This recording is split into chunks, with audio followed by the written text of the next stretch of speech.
What happened in Minnesota is disgusting. It's despicable, and it seems to me it's probably murder.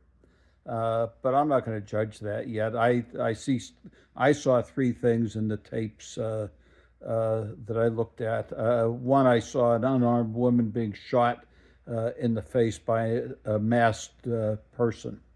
I saw wheels turn to the right that looked like she was turning to get herself out of the way of blocking the street, and and it seemed to me that the shots that were fired by the police officer were fired after she had already started to get out of the way of the police officer.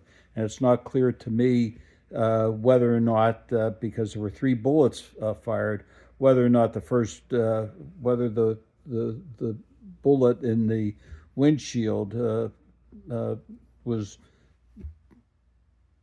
an exit bullet or an entry bullet, and time will tell on that. But it looked to me like she was already moving past the officer who shot her in cold blood.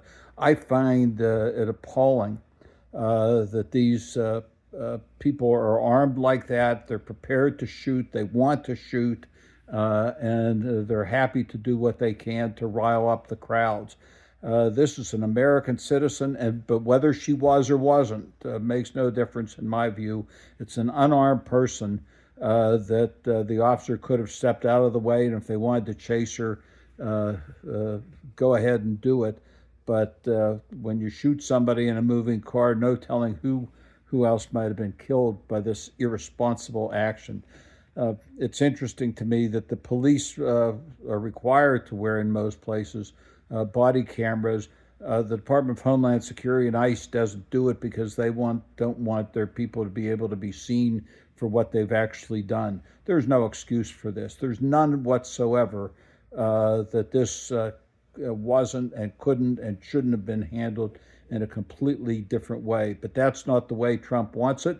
And Trump, even before the woman was identified by her family, was online saying that she was a despicable terrorist and essentially deserved to be shot. Kristi Noem, who wasn't there, makes the same type of statements. These are people that have no soul. When they die, they're not going to heaven. They're going straight to hell, and there's not going to be any debate about it because they have no morality. They don't care who they kill, and I find it appalling that any number of American citizens seem to have the same view and have no sympathy for the woman who was killed, except to say, gee, if an officer tells you something, you ought to do it. Well, we have rights in this country, and merely because an officer says it doesn't mean you do it. So if an officer told you to jump off a cliff, as my parents used to say to me, would you do it? No.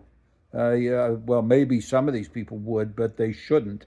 They ought to have more sense than that, and they ought to have more humanity than that. Uh, if ICE knows that there are illegal, dangerous immigrants, why don't they inform the local police of who they are and where they are and why they're going after them? Why don't they get the people involved who know the community, who can help so that these situations don't exist? You know why? Because they want these situations to exist. They want to be able to kill American citizens. They want to be able to kill people who are in this country. And don't tell me they don't, because they're going in guns a-blazing and attacking people in their homes and doing what they can to stir up people's emotions. There's no excuse for this.